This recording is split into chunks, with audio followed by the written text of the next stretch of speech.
Assalamu alaikum. Today we are starting the inheritance chapters and the unit is 17.2 DNA. DNA, which is we discussed DNA is a double helix structure, right? And the DNA, most of the student having the problem in DNA structure, and sometimes they mix up the transcription and translation as well. So in this video we will discuss transcription and translation as well. तो first of all discuss about the DNA. तो यहाँ पर हम discuss करेंगे DNA का structure आपके सामने के डीएनए के स्ट्रक्चर में हम यहाँ पर पढ़ेंगे कि डीएनए का जो डबल हेलिक्स स्ट्रक्चर होता है उसमें जो कि अनवाइंड इस तरह से कॉइल लाइक स्ट्रक्चर होता है जो कि आपको स्क्रीन पे भी यहाँ नजर आ रहा है, राइट, इस तरह का. और डीएनए के डबल हेलिक्स स्ट्रक्चर में हमें कुछ न्यूक्लियोटाइड नजर आते हैं. अब न्यूक्लियोटाइड क्या होते हैं? न्यूक्लियोटाइड जो होते हैं वो नाइट्रोजन बेस पेयर पे मुश्तमिल होते हैं. यानी कि वो नाइट्रोजन बेस पेयर क्या है हमारे पास? ATCG. A stand for adenine, T stand for thymine, C stand for cytosine and G stand for guanine. तो ये हमारा जो डीएनए का स्ट्रक्चर इस तरह का डबल हेलिक्स स्ट्रक्चर होता है. और डबल हेलिक्स स्ट्रक्चर में यहाँ पे नाइट्रोजन बेसिस होते हैं जो कि adenine, thymine and guanine and cytosine होते हैं. अच्छा, अब इनके दरमियान जो बॉन्डिंग होती है वो भी इंपॉर्टेंट है, वो भी हम देख लेते हैं. तो वो बॉन्डिंग होती है यहाँ पर हाइड्रोजन बॉन्डिंग, और वो वीक बॉन्डिंग होती है इनके दरमियान में. एडेनिन के साथ जो बॉन्डिंग होती है वो थाइमिन की होती है, और गुआनिन के साथ जो बॉन्डिंग होती है वो साइटोसिन की होती है. ये सब हम अभी नेक्स्ट स्लाइड में देखेंगे. फिर इसके बाद हम इसे पढ़ेंगे जीन. जीन क्या है उसकी पूरी एक्सप्लेनेशन को हम देखेंगे. फिर थर्ड टॉपिक में हमारे पास क्या है, इसमें हम देखेंगे कि किस तरह से कंट्रोल होती है और किस तरह से वो प्रोटीन की प्रोडक्शन करती है, और वो जो प्रोटीन जो है वो डिफरेंट एंजाइम और एंटीबॉडीज बनाने में हेल्प करती है. जो ये इसमें हम ट्रांसक्रिप्शन और ट्रांसलेशन को स्टडी करेंगे.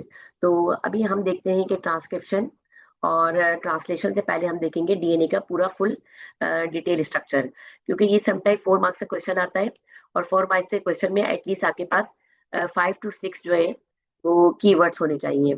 तो इसके लिए हम देखते हैं इसका डिटेल स्ट्रक्चर.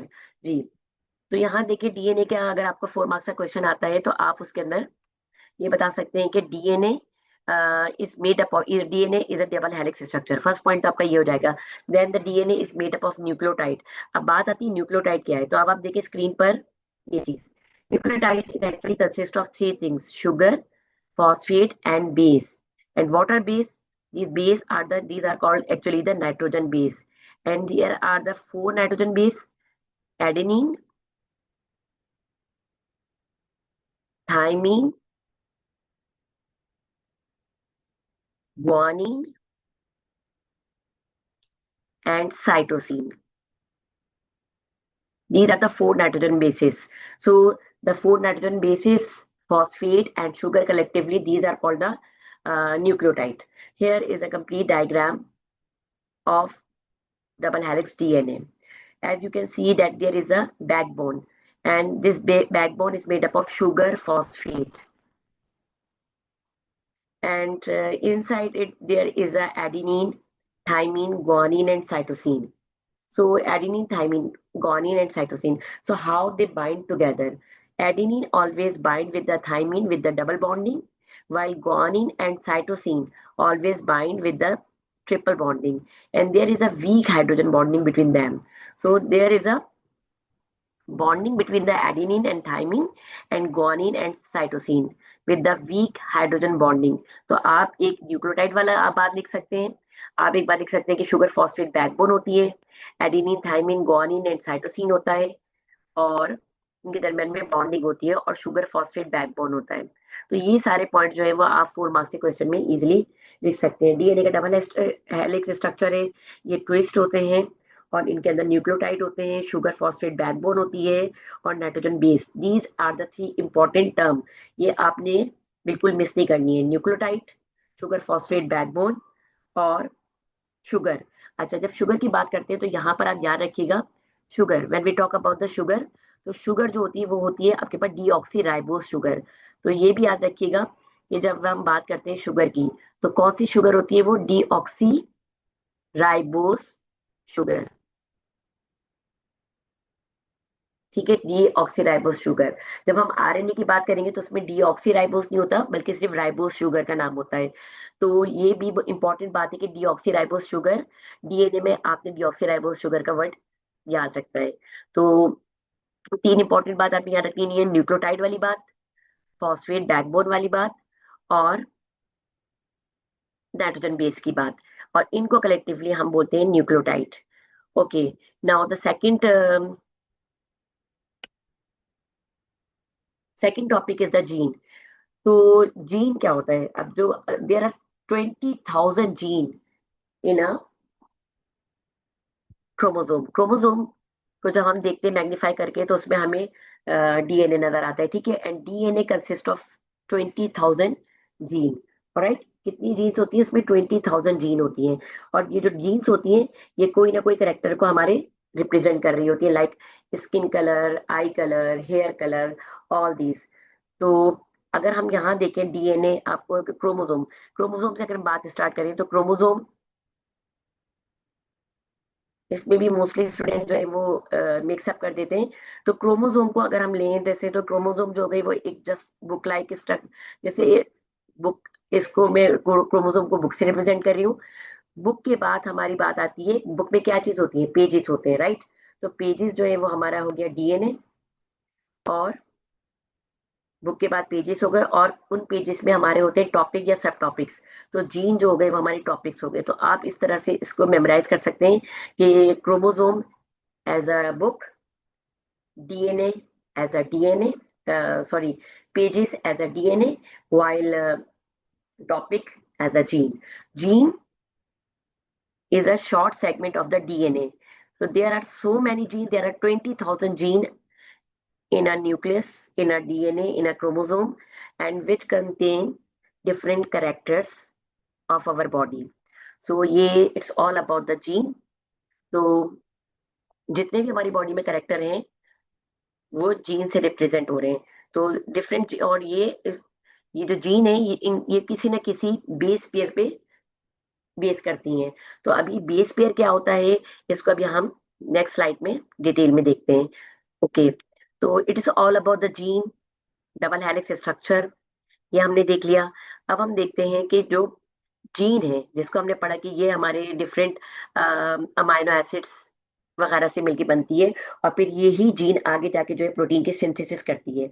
अब जब हमने ये बात पढ़ी कि जीन जो है वो आगे जाके प्रोटीन की सिंथेसिस करती है, तो किस तरह से करती है? तो इसके लिए, अच्छा, before starting the transcription and translation, इसको आप एक दफा दोबारा देख लीजिए कि इसमें भी नॉर्मली बच्चे जो है वो बहुत मिस्टेक करते हैं कि ये जो आपकी बेस पेयर है, तो देखिए ये आपके सामने बेस पेयर है, thymine, adenine, guanine and cytosine. तो याद रखिएगा हमेशा कि एडिनिन के साथ जो बेस पेयर होता है वो थाइमीन का बनता है, और साइटोसिन के साथ जो बेस पेयर बनता है वो गुआनिन का बनता है। अच्छा, ये तो होता है जब डीएनए होता है, राइट। जब डीएनए होता है तो इस तरह बेस पेयर बनता है, adenine go with the thymine and cytosine go with the guanine. किस केस में होगा? जब डीएनए होगा। अगर डीएनए की जगह आरएनए दिया हुआ है, राइट, तो आरएनए में थाइमीन नहीं होता, थाइमीन के रिप्लेस करके वहां पर आ जाता है you, and you stand for uracil.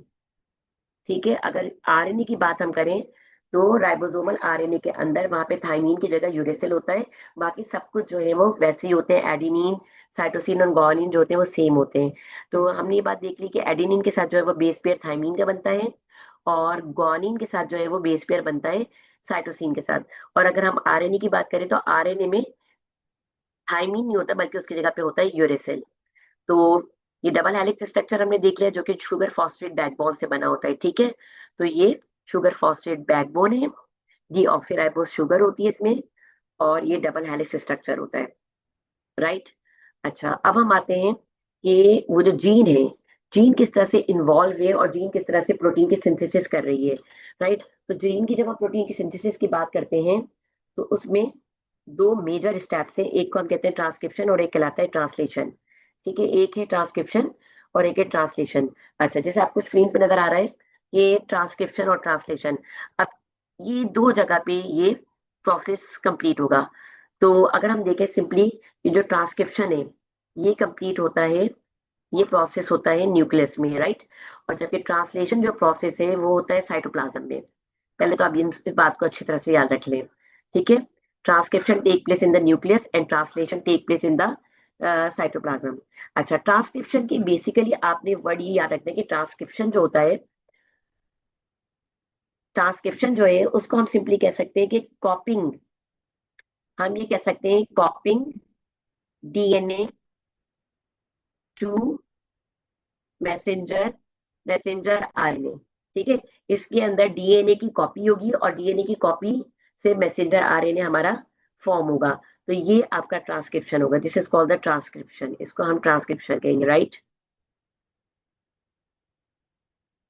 तो बेसिकली ट्रांसक्रिप्शन में क्या होगा, copying DNA to messenger RNA, ठीक है, ये चीज हो जाएगी। तो इसको याद रखिएगा कि जिस तरह से हम इसको एग्जाम्पल इस तरह से ले सकते हैं कि जैसे लाइब्रेरी, लाइब्रेरी में हमारी बुक्स होती हैं और जो कि ओरिजिनल बुक्स होती हैं, राइट। और वहां से जाके जब हम फोटो कॉपी करवाते हैं तो हम फोटो कॉपी करवा के उसकी मजीद कॉपी करवाते चले आते हैं। तो इसी तरह से डीएनए ओरिजिनल चीज है और उससे जो कॉपी होगा वो मैसेंजर आरएनए मैसेज लेके न्यूक्लियस से बाहर आ जाएगा। और न्यूक्लियस से बाहर वो कहाँ आके प्रोसेस करेगा मजीद, वो साइटोप्लाज्म में करेगा। तो ये सारी चीजें होंगी आपके ट्रांसक्रिप्शन के अंदर, ठीक है। अब इसमें और कौन कौन से प्रोसेस होंगे वो हम देखते हैं by the help of the picture. Okay, अब यहाँ देखिए, ट्रांसक्रिप्शन में मैंने आपको बताया कि ट्रांसक्रिप्शन जो है वो न्यूक्लियस में होती है। अच्छा, अब आप देखिए डीएनए का डबल हेलिक्स स्ट्रक्चर है, ठीक है, डीएनए का डबल हेलिक्स स्ट्रक्चर। अब यहाँ देख रहे हैं आपके डीएनए का डबल हेलिक्स स्ट्रक्चर जो है वो अनजिप हो रहा है। यहाँ पे वाइंड हुआ हुआ था और अब यहाँ पे अनजिप हो रहा है। तो ऐसी कौन सी चीज है जो इसको अनजिप कर रही है? तो वो होता है एक एंजाइम, और उस एंजाइम का नाम होता है आरएनए पॉलीमरेज, ठीक है। तो ये आपका इंपॉर्टेंट पॉइंट है, इसको याद रखिएगा कि ट्रांसक्रिप्शन में जो अनजिपिंग करता है डीएनए की, उसका नाम होता है RNA polymerase. RNA polymerase is an enzyme which is responsible to unwind the DNA. तो एंजाइम आरएनए पॉलीमरेज आता है यहाँ पे और वो डीएनए के स्ट्रैंड को रीड करना शुरू कर देता है, ठीक है। ये काम होगा, ये कौन करेगा? आरएनए पॉलीमरेज करेगा। अच्छा, उसके बाद जब आरएनए पॉलीमरेज जब डीएनए के स्ट्रैंड को रीड करेगा तो वो एक मैसेंजर आरएनए बनाएगा, ठीक है, मैसेंजर आरएनए बनाएगा। मैसेंजर आरएनए के नाम से पता चल रहा है मैसेंजर, जो कि मैसेज को कैरी करेगा और वो डीएनए के अंदर जो कोड होगा उसको कॉपी करेगा, इसीलिए हम उसको कह रहे हैं मैसेंजर आरएनए। तो याद रखिएगा मैसेंजर आरएनए, यानी कि अगर हम बात करते हैं मैसेंजर आरएनए की, तो आरएनए की जब बात आ रही है इसके अंदर, तो आरएनए में थाइमीन की जगह, आरएनए में थाइमीन को रिप्लेस करेगा यूरेसिल। वहां पे थाइमीन नहीं होगा बल्कि क्या होगा? यूरेसिल। और जब हम डीएनए की बात करें तो डीएनए में थाइमीन होता है जबकि मैसेंजर आरएनए में यूरेसिल होगा। जैसे मैं एक एग्जांपल के थ्रू आपको बताती हूँ, जैसे डीएनए, अगर हम डीएनए की बेस पेयर की बात करें, अगर डीएनए का बेस पेयर हमें दिया हुआ है ए सी टी और जी, ठीक है, ये डीएनए का हमें एक सीक्वेंस दिया हुआ है। और अगर इसके कंट्रास्ट में हम आरएनए को देखें तो हमें यहाँ पे कुछ इस तरह का सीक्वेंस मिलेगा कि ए की जगह पे, अब ए के साथ मैंने आपको बताया था कि ए के साथ बेस पेयर बनता है थाइमीन का, लेकिन यहाँ पे थाइमीन नहीं होगा आरएनए में, इसकी जगह पे आएगा यू। सी की जगह पे एज इट इज जी आएगा, और जहां पे टी है, टी की जगह पे यहाँ पे ए आएगा, और जी की जगह पे यहाँ पे सी आएगा। यानी जहां पर भी थाइमीन होगा वहां पर उसकी जगह पे आरएनए में हम यूरेसिल लिखेंगे, राइट। ये देखिए यहाँ पर ये आपका जो है जहाँ पे भी थाइमीन था उसको जगह पे हमने एडेनिन लिखा है और यहाँ पे हमने यूरेसिल लिखा है। तो इस तरह से मैसेंजर आरएनए में थाइमीन नहीं होता बल्कि क्या होता है? यूरेसिल होता है।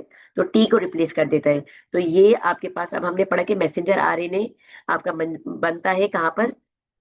न्यूक्लियस के अंदर। मैसेंजर आरएनए डीएनए का टेम्पलेट स्ट्रैंड, जो डीएनए को का जो एक स्ट्रैंड होता है उसको वो रीड करता है, और रीड करके जो है वो मैसेंजर आरएनए जो है वो मैसेज को कवर करता है, और कंप्लीट करने के बाद ये ट्रांसक्रिप्शन का प्रोसेस यहाँ पे कंप्लीट हो जाता है, राइट। अब जब ट्रांसक्रिप्शन का प्रोसेस कंप्लीट हो जाता है तो मैसेंजर आरएनए वो मैसेज लेके, वो बेस पेयर का मैसेज लेके वो वहां से मूव करता है and it move toward the cytoplasm, ठीक है। अब ये जो आपको नजर आ रहा है ये न्यूक्लियस के बाहर, न्यूक्लियस के बाहर की जो वर्ल्ड है वो है साइटोप्लाज्म। अब मैसेंजर आरएनए न्यूक्लियस से बाहर आ गया है, और बाहर की जो वर्ल्ड है उसका नाम है साइटोप्लाज्म। अब साइटोप्लाज्म के अंदर जो प्रोसेस होगा उसको हम कहते हैं ट्रांसलेशन। ठीक है, साइटोप्लाज्म में जो प्रोसेस होने वाला है उसका नाम है ट्रांसलेशन। डीएनए से हमने मैसेंजर आरएनए को बना लिया है, और मैसेंजर आरएनए अब ट्रांसक्रिप्शन का प्रोसेस कंप्लीट करने के बाद आ गया है आपके साइटोप्लाज्म के अंदर। अब साइटोप्लाज्म के अंदर अब हम ये देख रहे हैं ये मैसेंजर आरएनए है, जो कि एक बेसिस के साथ मौजूद है। ठीक है, नाइट्रोजन बेसिस के साथ मौजूद है, जो आपको स्क्रीन पे नजर आ रहे हैं। अब जब ये साइटोप्लाज्म में आता है तो अब आगे यहाँ देखिए ये एक राइबोसोम, ये जो राइबोसोम है ये, ठीक है, ये अपना फंक्शन स्टार्ट कर देता है। ये इसको इसके मैसेज को रीड करना शुरू कर देता है, मैसेंजर आरएनए को। ओके, ये आपका ये जो आपको नजर आ रहा है इसको बोलते हैं राइबोसोमल आरएनए। ठीक है, और ये जो आपको स्क्रीन पे नजर आ रहे हैं इसको हम बोलते हैं ट्रांसफर आरएनए। ठीक है, इसको हम बोलते हैं ट्रांसफर आरएनए। अच्छा, अब यहाँ पे ट्रांसलेशन का प्रोसेस स्टार्ट हो रहा है। ट्रांसलेशन का मतलब ये होता है translating messenger RNA code to protein. अब इसमें मैसेंजर आरएनए जो है वो प्रोटीन में कन्वर्ट होगा। अब ये कैसे पॉसिबल होगा, अब हम ये देखते हैं। अब आप ये देख रहे हैं ये मैसेंजर आरएनए है, और मैसेंजर आरएनए के पास कुछ नाइट्रोजन बेसिस है। ठीक है, अब हम ये कह सकते हैं कि मैसेंजर आरएनए के पास कुछ नाइट्रोजन जो बेस है उसको हम कोडॉन का नाम देंगे। अब ये कोडॉन क्या चीज है? ठीक है, मैसेंजर आरएनए के पास कोडॉन होता है। अब कोडॉन क्या है? जब हम 3 नाइट्रोजन बेस को कलेक्टिवली एक साथ देखते हैं, 3 नाइट्रोजन बेस को, ठीक है, 3 नाइट्रोजन बेसिस। फॉर एग्जाम्पल अगर हम ये देख ले यहाँ से, जैसे हमारे पास है AGC, तो 3 का ट्रिपलेट जो आपको नजर आ रहा है, तो इस 3 ट्रिपलेट को हम नाम देते हैं कोडॉन का। Codon is equal to 3 bases. ठीक है, जैसे CGC, CGC, ये आपका एक कोडॉन हो गया। ठीक है, ये आपका एक कोडॉन हो गया CGC। अच्छा, यहाँ जो मैसेंजर आरएनए में जो बेस पेयर होंगे उसको हम कोडॉन नाम देंगे। अब ट्रांसफर आरएनए जो अपने साथ लेकर आएगा, ये देखिए ये जो इसके पास है उसको हम बोलते हैं एंटी कोडॉन। ठीक है, इसको हम बोलेंगे, ये जो ट्रांसफर आरएनए के पास जो चीज है उसको हम बोलते हैं एंटी कोडॉन। राइट, इसको हम क्या कहते हैं? Anti codon. मैसेंजर आरएनए के पास जो है वो कोडॉन है, और ट्रांसफर आरएनए जो बेस पेयर लेकर आएगा उसको हम बोलते हैं एंटी कोडॉन। और राइबोसोम, ये आपका राइबोसोम है। ठीक है, अब क्या होगा? ट्रांसफर आरएनए इसको रीड करता जाएगा और उसके कॉम्प्लीमेंट्री के अकॉर्डिंग इसको रीड कर करके फिक्स करता जाएगा। फॉर एग्जाम्पल ये देखिए, जैसे यहाँ पर ऑलरेडी पहले से जी था, फिर उसके बाद C दिया हुआ है, फिर G दिया हुआ है, तो देखिए ट्रांसफर आरएनए ने C को G के साथ अटैच किया कॉम्प्लीमेंट के साथ अपने। अब यहाँ पे G के साथ इसने C को कॉम्प्लीमेंट बनाया, और इस C के साथ G को, यानी ट्रांसफर आने के आरएनए के पास था CGC, तो उसने मैसेंजर आरएनए के G, C और G के साथ कॉम्प्लीमेंट बनाया। ठीक है, और इस तरह से पूरी तरह से प्रोटीन की चेन कंप्लीट होती चली गई। और जब प्रोटीन की चेन कंप्लीट हो गई तो अमाइनो एसिड एक दूसरे के साथ अटैच होते चले गए, और 3' to 5' ये पूरा सीक्वेंस इस तरह से चलता गया, और फाइनली आपको पॉलीपेप्टाइड प्रोटीन की चेन जो है वो मिल गई। तो हम ये कह सकते हैं कि messenger RNA transcription process complete करके मैसेंजर आरएनए बना। मैसेंजर आरएनए न्यूक्लियस से बाहर आया साइटोप्लाज्म में। राइट, और साइटोप्लाज्म में आके वहां पे ट्रांसफर उसके पास इनको हमने कोडॉन का नाम दिया। फिर ट्रांसफर आरएनए ने, जिनके पास एंटी कोडॉन होते हैं, उन्होंने उसको रीड कर करके नाइट्रोजन बेस को कंप्लीट किया, और इस तरह से पूरी पॉलीपेप्टाइड चेन कंप्लीट हो गई। अब बात ये आती है कि ट्रांसलेशन की जरूरत क्या थी? What is the purpose of translation? तो ट्रांसलेशन का पर्पस ये होता है to make protein, and protein make us enzyme.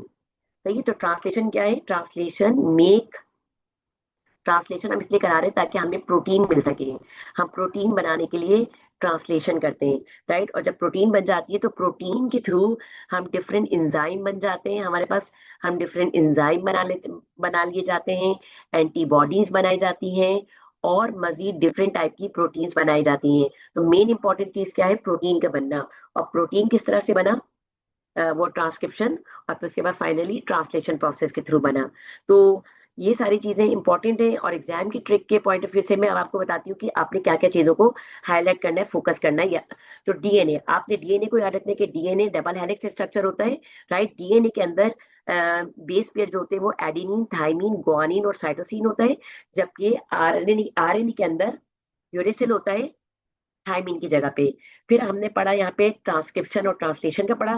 Transcription का मतलब होता है कॉपी करना, डीएनए की कॉपी होती है और मैसेंजर आरएनए बन जाता है, ठीक है। और फिर ट्रांसलेशन के अंदर क्या होता है, ट्रांसलेशन के अंदर प्रोटीन की सिंथेसिस होती है। तो ये सब था आज का हमारा detail topic related to the transcription and translation. I hope you understand this topic. और नेक्स्ट टाइम हम इसके पास पेपर क्वेश्चन करेंगे। और if you like my video, so subscribe my channel. Allah Hafiz.